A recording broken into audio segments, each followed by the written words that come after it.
We're so excited to have you all here on this lovely day, and we are extremely, extremely excited, humbled, and honored to have the privilege of having Mr. Derrick Ashong here at Google with us today to help us celebrate Black History Month. He has done so many remarkable things throughout his lifetime, throughout his career, and today he is here to help share those things with us.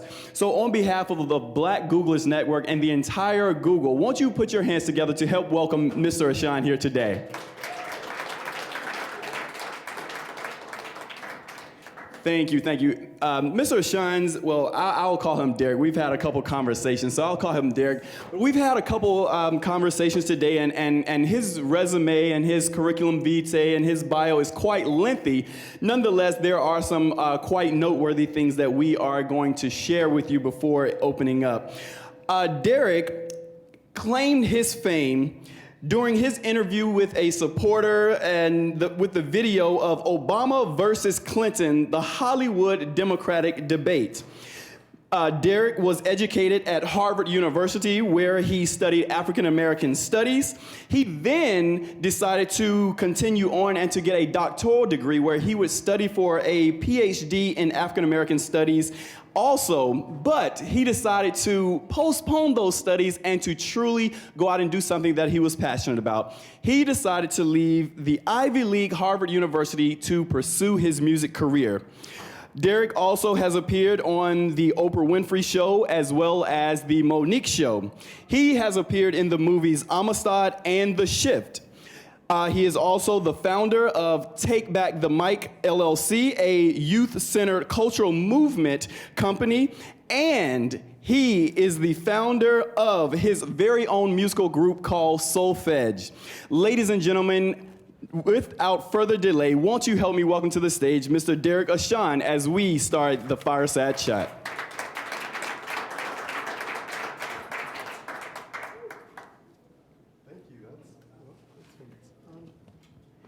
And Come on. Yeah. There we go. We're going to get a little volume for him. But before we even start the fireside chat, Nava, if you could come up, we're going to show his video.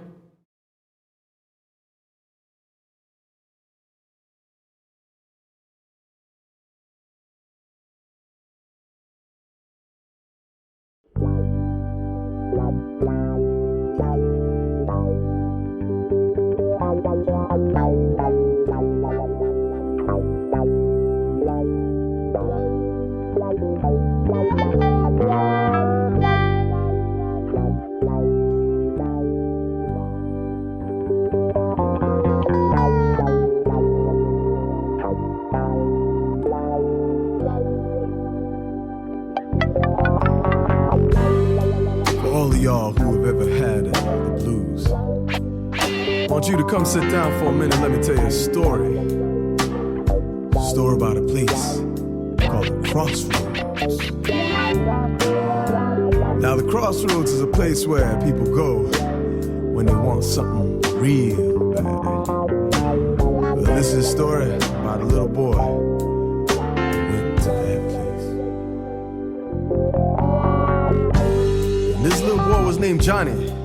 Little Johnny went down to the crossroads where people don't usually go. And he saw standing there a tall man dressed in a dark coat. It was the devil himself. And Johnny walked up to the devil. The devil looked down at him. He said, "What in the hell are you doing here?" Johnny said, "I just came to sing my song, sir." And the song he said, "Love rain down, why don't you hear me now?" He said, "Love, rain down, why don't you hear me now?" So now, nothing like this had ever happened, ever. I mean, not never, never. For a kid to walk up to the crossroads somewhere between here and nowhere and sing a song to Satan. So the devil just looked down at this boy and he said, "Boy, what in the hell did you just say to me? Johnny said, I ain't saying nothing, sir. I just simply sang love.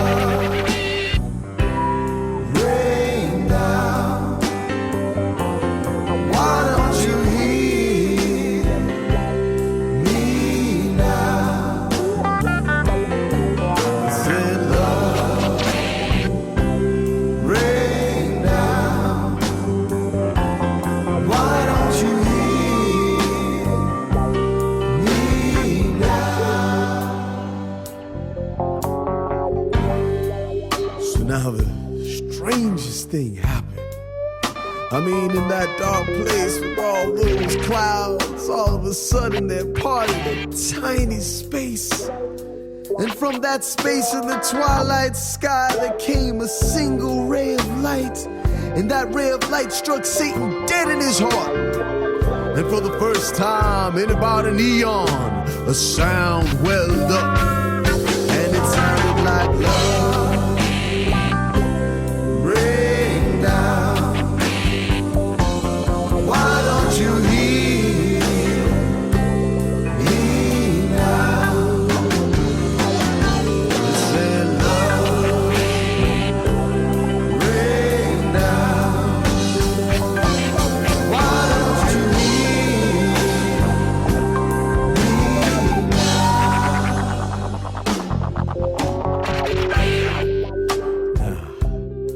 I know some of y'all probably wondering, why we come down here and sing a song to you about a little boy who sang a song to the devil? The answer's pretty simple. You see, sometimes in a crazy world, in a scary world, in a bad, bad world, we realize that sometimes even the most innocent among us can have the strength to stand up to the greatest evil. And that is why we say,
What an awesome video.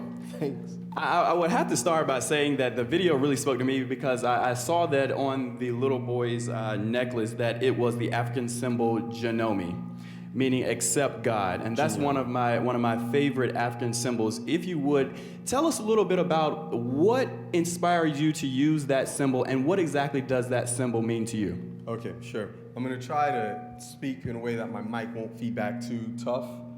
Let's see. These ones, let's see what happens. We've got a lot of different feeds going on. Actually, so let me do this. Are you sure? Because I just turn mine off here. And I'll just try to use this one for a sec. Okay, can you guys hear me? All right, awesome. So, in a nutshell, that video tells a story. Who here is familiar with the story of Robert Johnson? Raise your hand. One. Anybody else? Two. Okay, so the legend goes, see, y'all look mad young. Mad young. They're like, Robert who? We've been to get into history right now. Robert Johnson is one of the progenitors of modern blues, right? I shouldn't even say modern blues, just the blues in general. He was an artist that recorded, I guess, around the 1920s. He only recorded for a relatively short period of time, but his music was profoundly influential because no one had ever played a guitar in the particular way that he did. If you go to the Rock and Roll Hall of Fame, you'll see a whole section on the music of Robert Johnson. And the legend was that Robert Johnson played the guitar so well and so distinctively because he had gone down to the crossroads and he had made a deal with the devil. He had sold his soul to the devil in return for his skills. And part of it, what facilitated this, this legend is because he wrote music about this idea of going down to the crossroads. So the crossroads is an old trope from the blues idiom. And what we did in this case is we were like, okay, well, people go to the crossroads when they want something. They want it real bad. They're willing to sell their soul for something. But what would happen if someone went who was innocent, who didn't want anything, or at least not anything that the devil could give him? And so we wrote this song about a little boy who goes down there and he just sings this song, Love Rain Down, Why Don't You Heal Me Now? And on his chest is this symbol, Jinyami, which his mother had given him.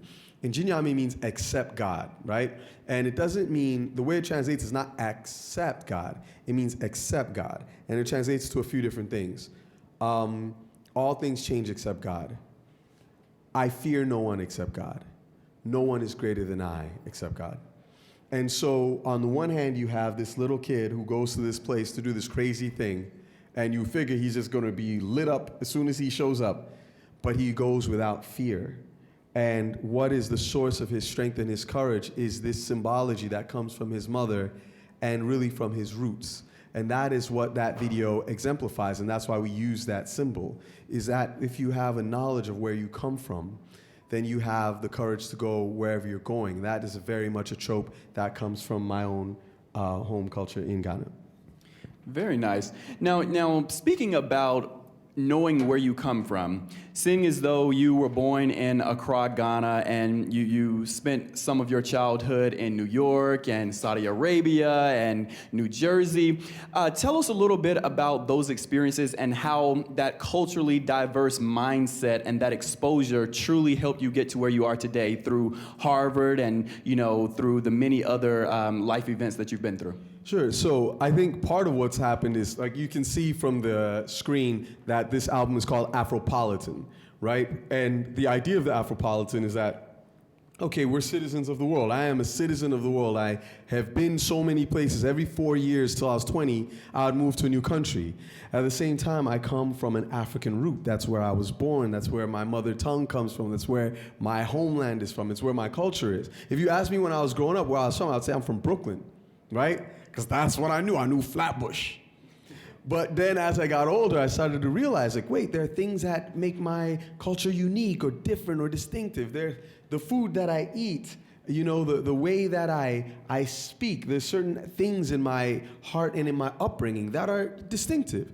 And part of what I think happens is when you're growing up, a lot of times people want to fit in. You don't want to stand out too far. You don't want to be the kid with the weird haircut or the big nose or the strange clothes or whatever. You want to fit in.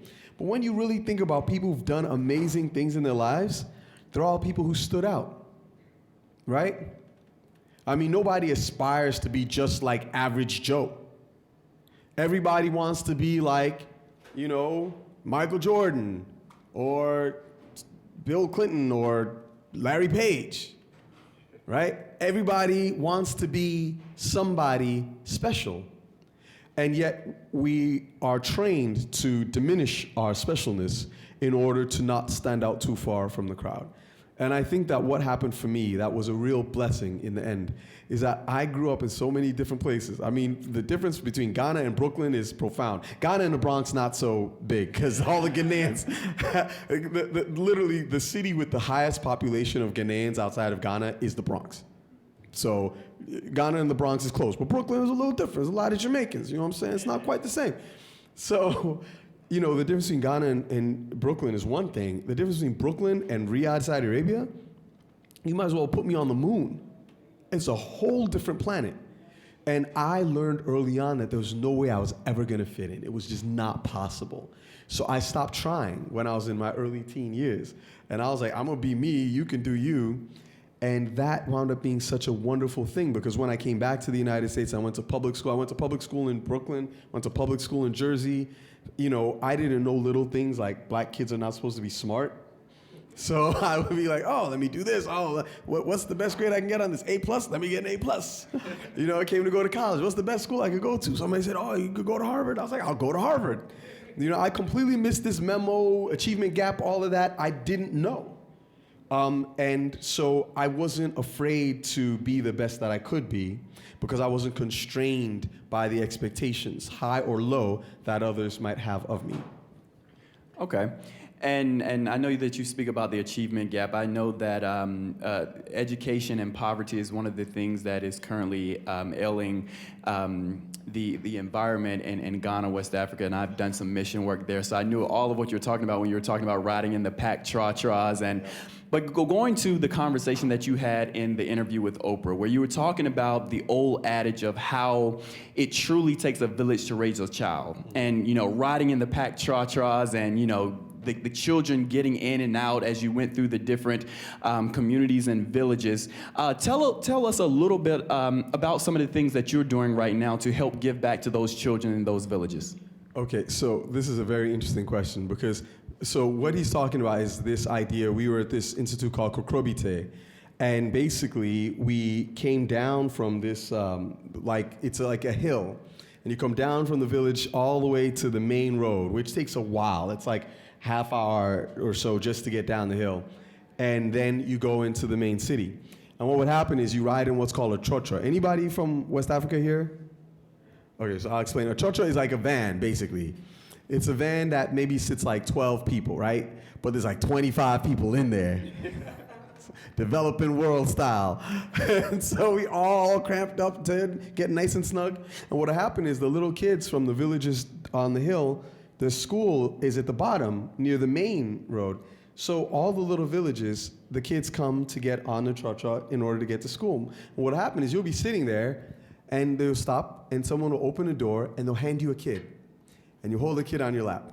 And then you get down to and you know, they'll just do that in each village until everybody's got a little kid or enough kids have gotten on. And then you get down to the school and somebody will be standing there and everybody hands their kid out of the vehicle. Now this is hard to conceptualize. I mean, can you imagine being on a you know, the number 44 bus or whatever, and you just stop at random place. You stop at the Trocadero, and somebody just hands you a kid. You're like, what kid is this? But that's my culture. And everybody will defend those kids with their life. Everyone is going to make sure that every single child that goes in gets out safely. And at the end of the day, when the buses are going back up, they'll hand you a kid. You don't know this kid don't know you. These are not necessarily kids from your community, right? Because it's all these different little towns on the way down. But you will take care of that child. And so the idea is that we're responsible to one another. Now, I am an artist, so my work is focused around what we do as in the realm of kind of thinking and seeing ourselves. And the thing that struck me the most is one of the problems we have around the world, but I can definitely say, particularly in my home culture, is you have this idea that the grass is always greener somewhere else, that things are better in this other society. I mean, I never thought I would see the day when the United States, which I came to for opportunity, would be sitting around and people would be complaining about how, oh, the Chinese are doing better than we are. Right? Most people not having gone to China, not knowing anything about what's really going on in China and the challenges that they face themselves. But this is a sentiment that you find around the world, that, oh, things could be better. And in Ghana in particular, and I would say in a lot of African cultures, because we have this sort of, the dominant images of our society don't come from us, right? The dominant images of our society come from the West, the media cultures, the cultures that have the ability to propagate images worldwide. So when you look at an image of Africa, people will typically see warfare, HIV, destruction, violence, corruption, all the worst things in the world. They won't see all of the opportunities. When I go home, I see something much different. And I'm like, okay, all these things are part of the story for sure. They're not made up, but they're just a part of the story. It would be like, who here has seen images from Hurricane Katrina? Raise your hand. Okay, pretty much everyone. It would be like I showed you images of Hurricane Katrina, and I was like, this is America. Okay, It is. I mean, strictly speaking, that's America. And so is this, right? That's what I try to convey to people about what's going on in Africa. The story is much, much bigger than one would imagine, right? So I decided I would use my art, to your question, to actually help people see images of Africa and African people and African culture differently. Hence what you see in that video. If you were just watching that video and you didn't know anything about Jinyami or my culture, whatever, you see, oh, it's a little boy probably in the South going down and doing this thing. There are multiple layers of African tropes in that are just the way of introducing who we are to this community. And what we started doing is using other forms in our artistry to show people that. The idea being, okay, there's lots of charity going on in Africa. There are lots of things that are trying to help people. You see I turn on my television, they'll be like, yo, for $1 a day, you can feed a child in Africa. What people don't realize is $1 a day, that's $365, right? For $1 a day, you could send a child in Ghana to college. Because tuition is about $350 a year. So while we're all focused on the charity aspect, we're missing the opportunity aspect. The opportunity is that you have 150% mobile penetration on the African continent, far exceeding what you see in North America. The opportunity is that in the first 2 quarters of 2011, 7 of the 12 fastest growing economies on the planet were in Africa. The fastest growing economy in the world the first half of last year was in Ghana, right? So what I'm trying to do as an artist is to shift the conversation, to shift the way we think about these things. If we invest in the people of Africa and we invest in those who are trying to invest in themselves, they will continue to invest in their communities. Just like I send money home, just like I help put my little cousin through college, they will do more for themselves than any charity concert coming out of New York, London, or LA ever could. And I think that's where the opportunity is. And for those of you here working in a technology company, I hope that you will take this to mind and take this to heart, right? Historically in Africa, it's been like, oh, we got to build something. We need to get a company from Denmark to come and dig it out of the ground. But what we're doing now is we're mining intellectual capital. So I have a bunch of friends from Harvard and Oxford and Yale who have gone back home and started software companies. And one of my good friends I was mentioning earlier just graduated from MIT, finished his master's at Stanford, and has gone back home to work for Google in Ghana. There's real opportunity to shift what's happening on the African continent if we only think differently about the nature of the opportunity. And as an artist, as a communicator, my job is to help people think different, to bite a phrase. Well, you definitely answered a couple questions in that one answer, because one of the upcoming questions was going to be, do you feel that now as a musician that you can connect even more, or is it easier to connect with your audiences through your music? And I think you've made that quite clear in the sense that, you know, you enjoy being a musician and you're able to reach your audiences. Yeah, for sure. And that's actually one of the things that we're doing. And before you go, each of you, I'll give you a little card, because we started something that is distinctive. Called the Million Download Campaign. And basically what we're doing is we're giving away 1 million free downloads from this album, Afropolitan. Now, the first question that people ask when we do that is like, why the hell would you give away music for free? Don't you want to make money? And I'm like, well, yeah, of course you do. But artists don't make money selling records. Record labels do. Artists, not so much. If you look at the artists signed to major labels, like Columbia, Universal, Warner, EMI, most of these artists, approximately maybe 3 to 7% of the artists are profitable. So most of them, about 95% of those artists, their records don't make money. They don't make a profit, quote unquote. That doesn't mean that the record label doesn't get money selling those records. The accounting is very interesting. What it does mean, however, is that the artists don't get paid. So 95% of major label talent never gets $1 off of their record sales. And the public doesn't realize this. Who here has heard of Lyle Lovett? Country artist Lyle Lovett. Okay, super talented guy. Been in the game for like 20 years. 3-4 years ago, Lyle Lovett had an article in Reuters where they're talking about how he'd been in the game for 20 years. He'd sold 5 million records approximately, a little less than that. And he never made a dime off his record sales. Lyle Lovett couldn't take you to Starbucks with the money he made off his records. Now he had other ways to make money. He was touring, he was growing, he was writing his music, he had publishing, et cetera, et cetera. But record sales, no.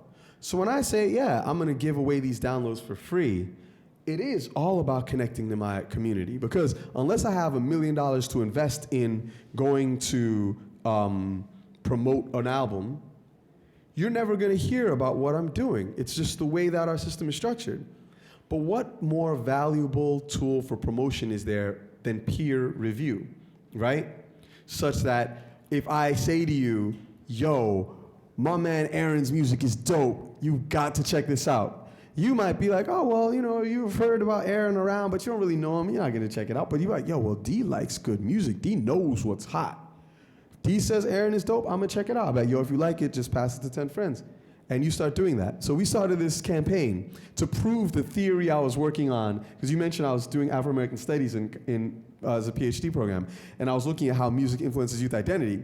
But the flip side of that is I was in two departments, AFAM and music. I was the first student at Harvard to do both. And I was in ethnomusicology studying how this music impacts people and really looking at what determines what we hear and what we don't hear. And so through all of that research, we started to realize, like, yo, there is a whole opportunity in thinking differently about the industry and the way it's structured in itself so that different kinds of messages can get out. So we set out this campaign, and we're like, we're gonna prove the theory. First month, we're gonna give out 5,000 downloads. We'll give out 1 million by Christmas. The way we did the math had to start with at least 5,000. By the end of the first month, which ended about a week and a half ago, we had 20,000 downloads. We're now upwards of 27,000 downloads. We're blasting our goals out of the water. And the basic idea is, if you listen, if you like it, share it. And what we're going to do out of that is we're going to present a case for a different way you could think about marketing and promoting music in the 21st century and the business models that you would build around that. And that is based on my work as an undergrad, but then working professionally in the industry. I'm sorry, not an undergrad, as a grad student, then in the industry. Okay, awesome. As many of us know, as he stated that he is from Ghana, West Africa, which is on the western continent, western side of the continent. And I know from going there how much it meant to me just to walk through those slave castles in Kumasi and on the Cape Coast, and to go see the last bath of where the slaves were washed before they were taken to be sold as slaves to come to America. So I just know that the feeling that I got just from going to those slave castles and seeing those type things, that it must have been even a deeper feeling for you to play a part and a role in the movie Amistad. Tell us a little bit about that. So Amistad was interesting because I was still a college student, and while all my friends were going to corporate recruiting, I was like, I'm not gonna do it. I was like, I wanna do something a little bit different.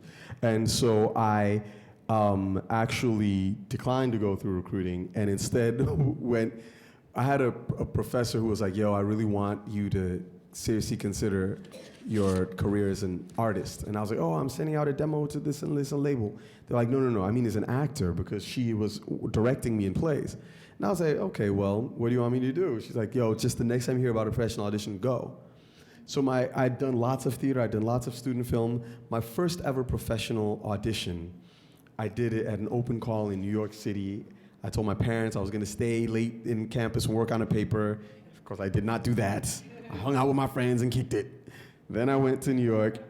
The paper would not get written until like just before the week before was due. But I went down to New York and I did this audition, and I'll skip a long process of back and forth and back and forth. I got a role in this film, a supporting role in this film called Amistad by Steven Spielberg. And so I flew out, I left my final semester of college, went out to LA, and I got to meet all these incredible people, from Jaimin Hansu to Steven Spielberg, Matthew McConaughey, Morgan Freeman, Anthony Hopkins, etc. And it was a very powerful experience. But the thing that was most impactful about it was the role we were playing in the story we were telling, which is a story that many people did not know of, the Amistad, these people who were captured during the slave trade at the time when the international slave trade had been outlawed by the British. And so it was illegal now to transfer people. And what happened is they mutinied and they became free. And it became this huge court case where people were basically trying to determine, Are these people already slaves? Because slavery was legal, but the slave trade was not, right? The transatlantic trade was outlawed at the time. So are they slaves or are they free Africans? Now, these are people walking around speaking an African language and no English. People are like, well, they're Spanish slaves. Like, they don't speak Spanish. You know what I'm saying? Well, they're from Cuba. What are you talking about? And so there was all of this stuff, and it wound up going to the Supreme Court, and we got to play that role. And I would say that, for me, having, being an African person raised in the U.S. and in the Middle East, it gave me a whole new perspective on what our history is and what transpired in that history. And I think that a lot of times people feel like, oh, folks just rolled over and got captured and things sucked and, and you wound up in Milwaukee. The story is so much deeper than that and so much more profound. And if any of you haven't seen the film, I encourage you to watch it. And I learned a lot. That gave context not only to the research I was doing on campus, but the research I was doing in Ghana. And seeing those things that you talked about and others, and just sort of realizing the bridging of the gap and how history can be much more multifaceted, much more complex, and also more profound than a lot of what we might initially think. Okay. It's great what you've been doing and also the talk shows that you've been on. You've appeared both on the Monique Show as well as the Oprah Winfrey Show, both highly syndicated shows. Just wondering, how has that helped push forward your career?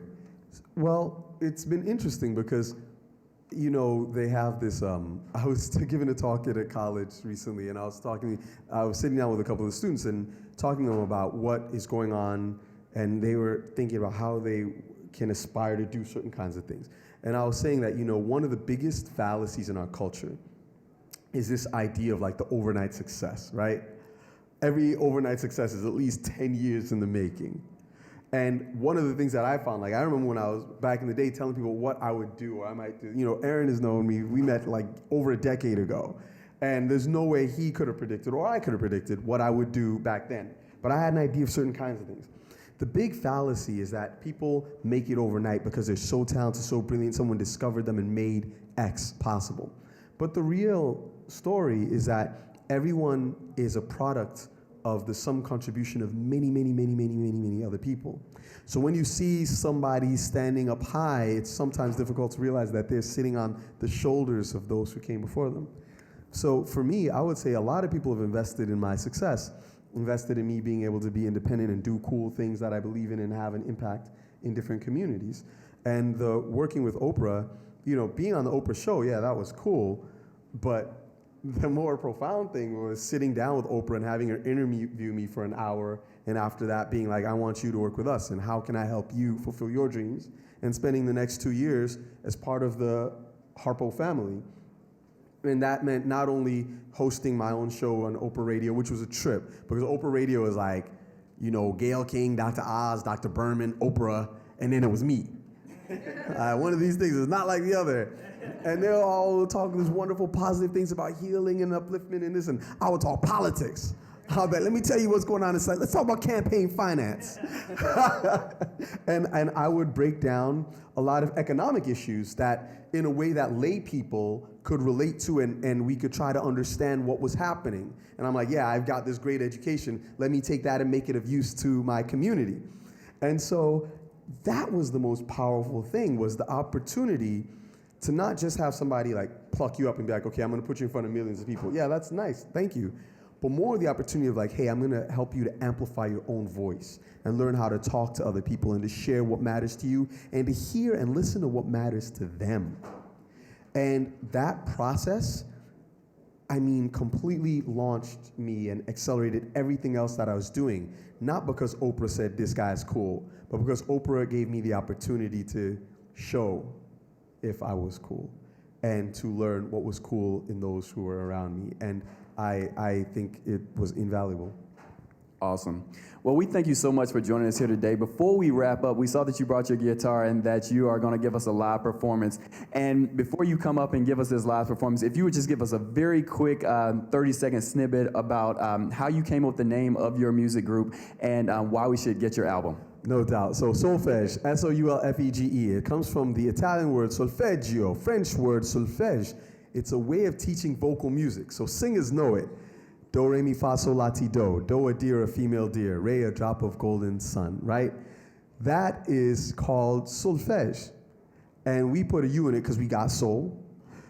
And the album is called Afropolitan, and it's a fusion of hip-hop, reggae with West African influences. We always tell people it's like Bob Marley meets the Fugees on a street corner in West Africa. The reason you should download it is because it's dope. And it's not just me who says that. Of course, I'm biased. But, you know, the band won, I think we won the Billboard Song Contest for Best Hip Hop Song a couple years ago. Been nominated for Boston Music Awards, all kinds of stuff. Vanity Fair has written about us. We've been featured in the New York Times, Boston Globe, Boston Herald, etc. We've actually been signed a record deal twice and didn't enjoy the experience, which is why we are pushing this independent thinking and business model as well as artistry.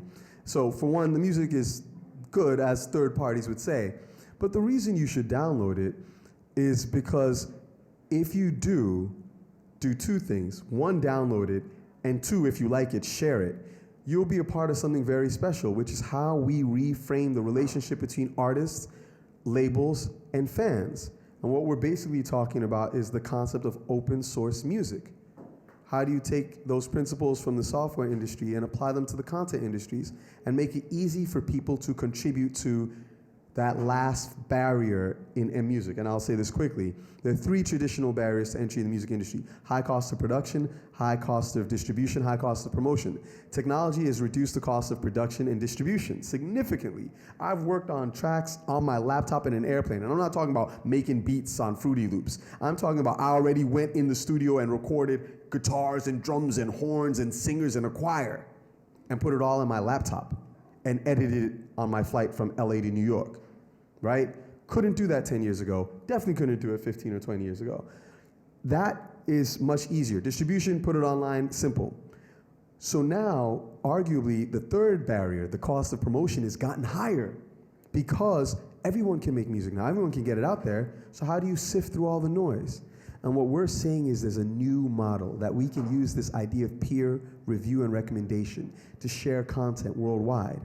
So if you go to derrickashong.com, if you download the Afropolitan record and you like it and you share it with at least 10 people, we will hit 1 million downloads given away for free by Christmas. And in so doing, we will have literally made history.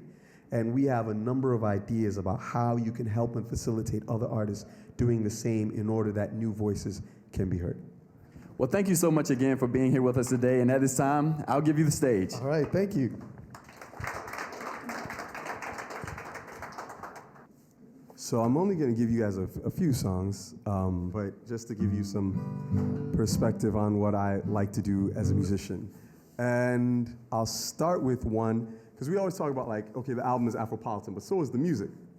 It's hybrid. It's got different elements of different things. And it's easy to say that, but it's hard to explain. So sometimes it's better just to show people. So this song is a mellow one, and it's called Never Know Why. And you'll kind of see how it flows, or how it shifts as we go.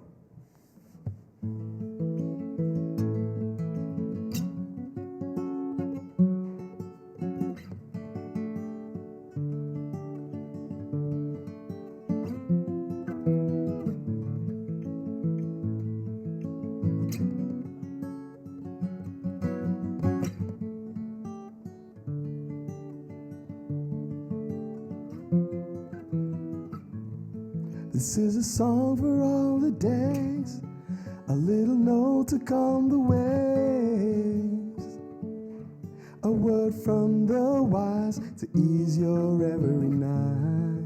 And sometimes, although you pray to keep uncertainty at bay, there at your pillow side she cries. Sometimes a single ray of light echoes through the night. No matter what you know, you will never know why. The heart inside the fight softens by and by. No matter what you know, you will never know why. Why?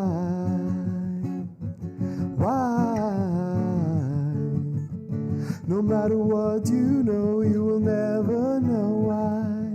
This is a song for all the brave who survived to tell them, say, whoa, no one is greater than I. And a song for those afraid to hear the words they ought to say. Even just goodbye, sometimes a single ray of light echoes through the night. No matter what you know, you will never know why. The heart inside the fight softens by and by. No matter what you know, you will never know why.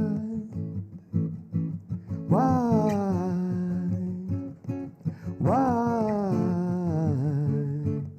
No matter what you know, you will never know why.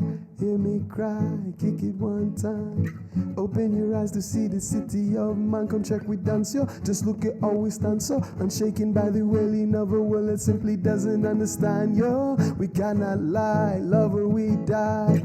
I learned to sing a spirit stronger than I, and in my song blows a mission more than ego. So listening to the soul of every word, you hear a brighter side of me grow. Deep in my heart, I knew it from the start that the worries of this world could never tear our souls apart. Yet when I see you arisen from the sea blue, I cry into the whispers of the wind that she should come and carry me too far, far away to sing another day in a valley near to thee, so you can hear me when I pray. But as she blows by, I'm greeted by a new sky and find a hint of comfort in my heart, though I may never know why.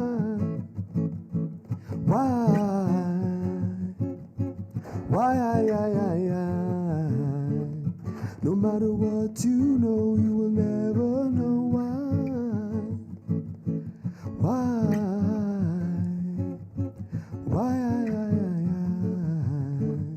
No matter what you know, you will never know why.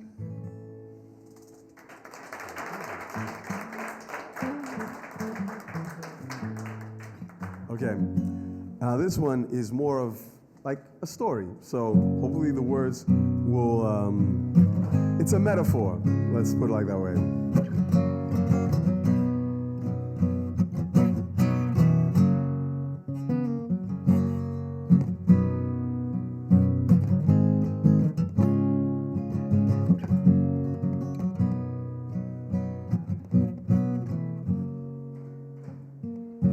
There once was a warrior from a place not far away, a man who walked a lonely road. He wore a shield and his armor proud of one silver clad, now gray, the stuff of what heroes are made. He had been on a quest so long for a place that had no name, to find the city of fame. One day he came to where the waters met, a horizon roared in flame, yeah, and he knew that he was close to the end. Amistad.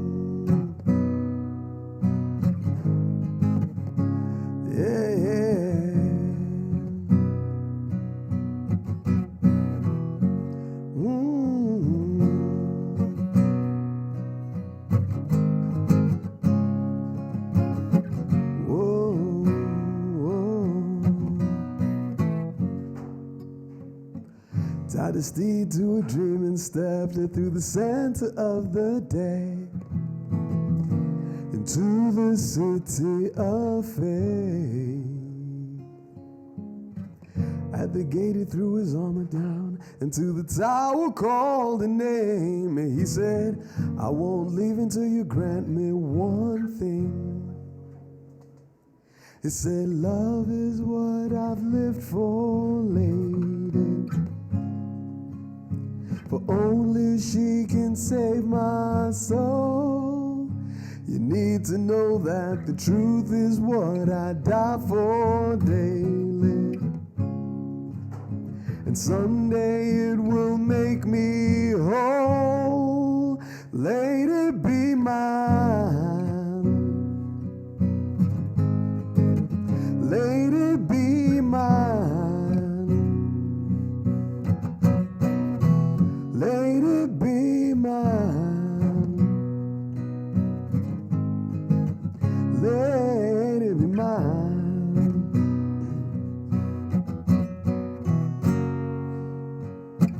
Through the gates then the legion came, led by hatred, doubt, and shame. The hands to the armies of fear. Into a sword with a crying leapt into the battle of the same. And as he fought, you could hear his heart sing. It said, love is what I've lived for, lady. For only she can save my soul. You need to know that the truth is what I die for daily. And someday it will make me whole. Lady, be mine. Lady, be mine. Lady, be mine. Lady, be mine.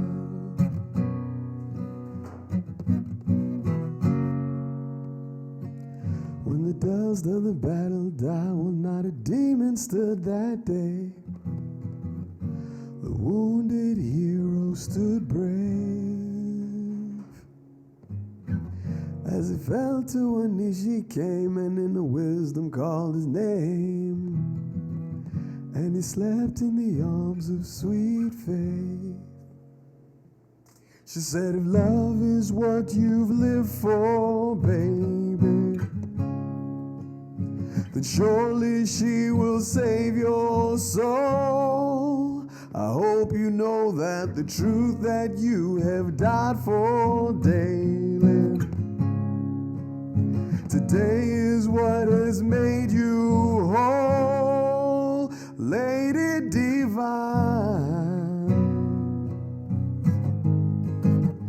Lady divine,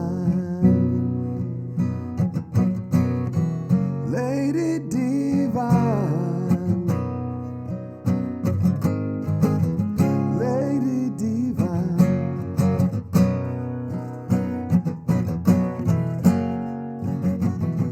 Where the terror walks, I will lead you. Where the arrow flies, I will shield you. Where the sickness stalks, I will heal you. Live in love, act in faith. When the darkness falls, I will see you. When forever calls, I will need you. When you call my name, I will heed you. Live in love, act in faith. Yeah, yeah, yeah. When the terror walks, I will lead you. Where the arrow flies, I will shield you. Where the sickness stalks, I will heal you. Live in love, act in faith. When the darkness falls, I will see you. When forever calls, I'm gonna need you, baby. When you call my name, I will heed you. Live in love, act in faith.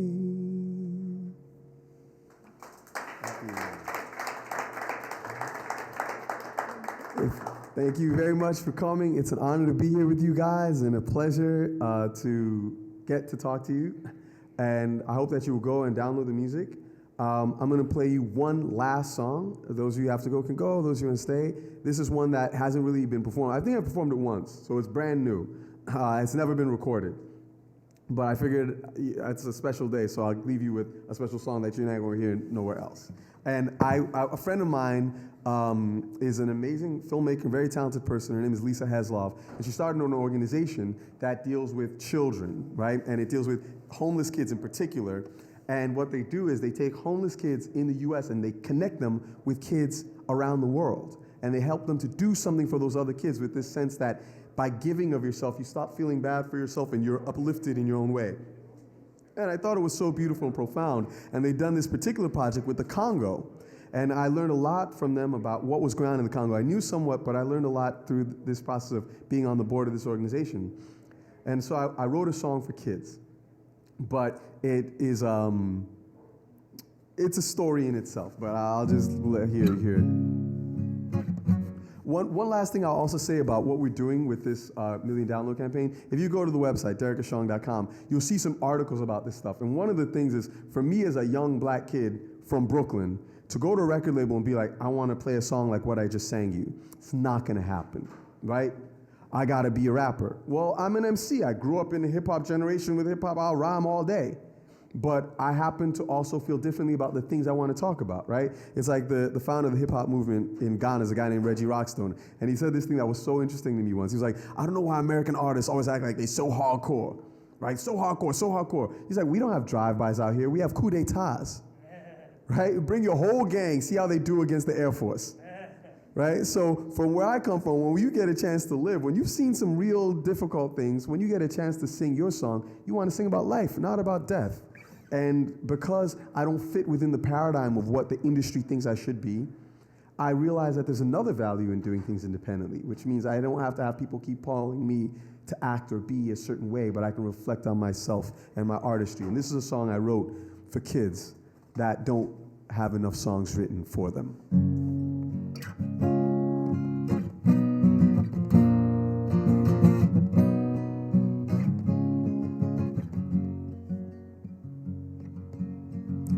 Once upon a time, and far, far away, life was a fairy tale.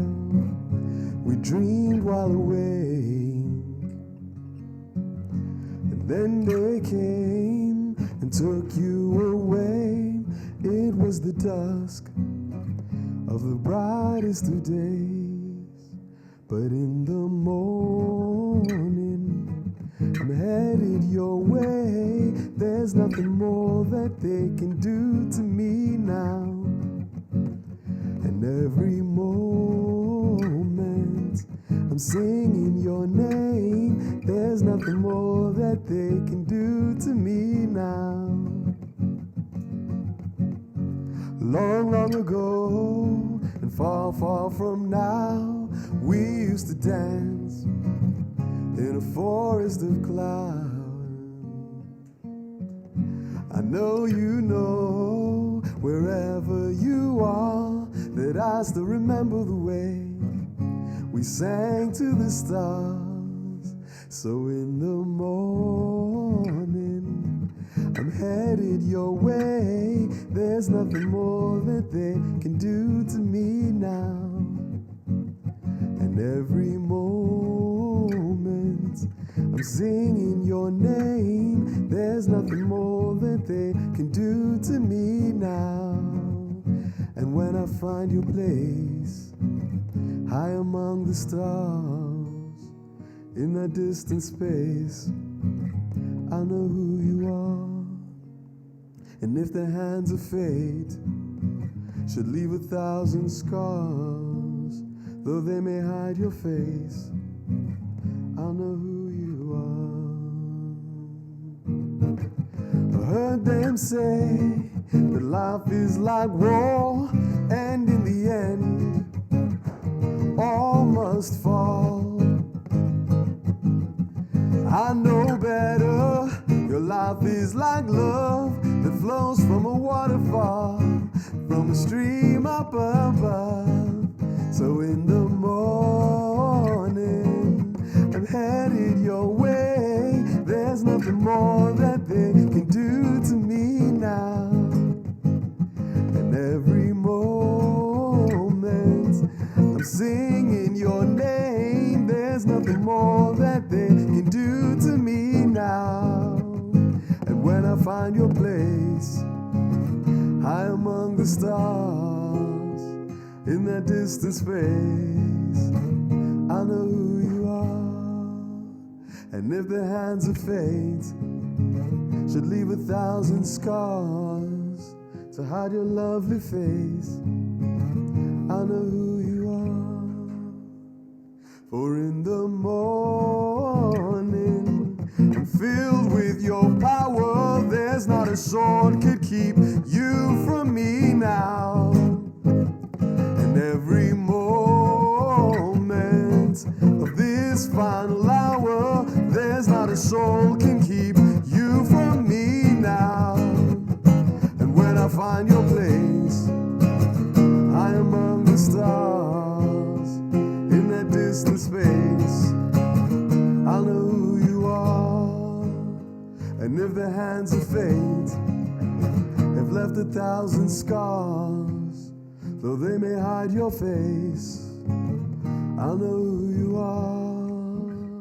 And if the long escape should leave you very far, don't ever lose your faith, I know who you are. Thank you.